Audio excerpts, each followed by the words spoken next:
a guy named Phil Agnew. They put t-shirts out that just said, "What side are you on?" Right? If it's all because the ideal of a black police officer beating the crap out of out of black protesters and black people uses the logic of integration. Like, why are you complaining we have black police officers? Why are you complaining you have a black president?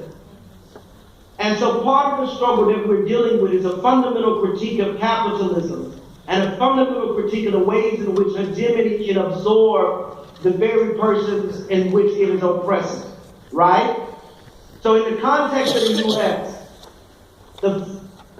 historically other groups, black people, women, gay folks, the first place that they are integrated in, even before society, is that they're always integrated into the military and the police force. Right? So are you willing to risk your life for the state even before we give you the right, full access to the rights of the state? Right? So we see it with Don't Ask, Don't Tell. We see it with blacks in the military in World War I and World War II. We see it with Don't Ask, Don't Tell, the repeal of that, and the adding and accepting of gay folks and women in the military. Right? So in the United States, women can fight in combat. They can be on the front line. But women make 67 cents for every male dollar. So if a man's paid $1, a woman's paid 63 cents. You understand? So the question, I think, to move toward a discourse that is able to talk about the way in which the state is constructed and whether or not it moves around the colors on the board does not make the state itself just. So an interrogation of the apparatus of policing itself has to be brought to bear. Right? So what does it mean for policing agencies to conduct the affairs of the state, and even if they have a black person in power? So in Ferguson, we have a black man named Ron Johnson, who was over the kind of policing of the protests. We still got tear gas. We still got arrested. We still got rubber bullets, even though a black face is in power. And so I think the discourse has to go from integration to transformation. Right? That we need to go from a framework that is about integrating into Europe, integrating into the United States, into the transformation of the society itself, which holds on to the best of European values, individual liberty, freedom of speech. Well, not so much in Europe.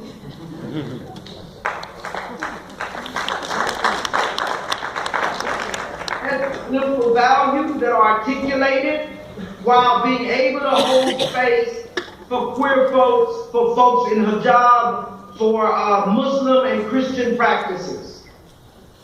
But does not begin with the consideration of religion, but begins with the consideration of what is the experience of the most vulnerable. Right? Who catching the most hell? And how are we lowering the temperature on the hell that they catch? That becomes a different method for understanding and accentuating the best of what a new world is going to look like. You know, we public intellectuals are known for giving insufficient answers with fancy words. So I think that's what I just did. Yeah, except how the hell do you translate catching hell? I don't think that you just made these brothers' job really hard. I can't hear. I said, how do you translate catching hell? Can you translate catching hell? But the expression says, the expression you go. I can't hear. Never mind, I'll tell you later. God.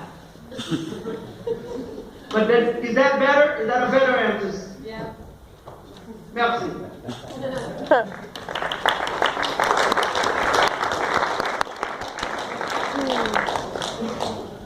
So we'll take a couple more, and then I want to go take a nap.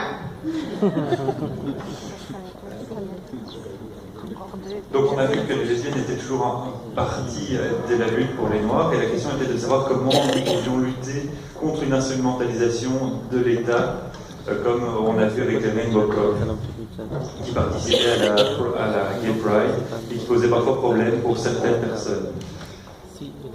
Il s'agit là de fausses solutions que nous voyons par exemple à la télévision en Belgique, où nous voyons également des policiers noirs pour dire il n'y a pas de racisme, vous voyez, nous avons des policiers noirs. Le défi est plus large. Après l'assassinat de Martin Luther King, on demandait souvent à des personnes de quel côté ils étaient, et on essayait d'utiliser cette logique d'intégration. On demandait alors pourquoi êtes-vous fâchés? Parce que nous avons un président noir, nous avons des soldats noirs, des policiers noirs. Dans le contexte des États-Unis, d'un point de vue historique, les Noirs, les femmes et les homosexuels ont toujours essayé de s'intégrer en premier dans l'armée et dans la police. Il fallait d'abord savoir s'ils étaient prêts à risquer leur vie pour l'État avant de recevoir des droits. Et nous l'avons vu au cours des 2 guerres mondiales, où nous avons vu des Noirs partir sur le front, nous avons également des gays et des femmes dans l'armée. Les États-Unis sont peut-être le seul pays où la femme a le droit d'aller sur le front. Mais pour chaque dollar que touche un homme, la femme ne gagne que 63 centimes. Donc la question, ce n'est pas spécialement les couleurs que compose l'État, mais la construction même de l'État. Et donc remettre en question tout l'appareil policier. Ferguson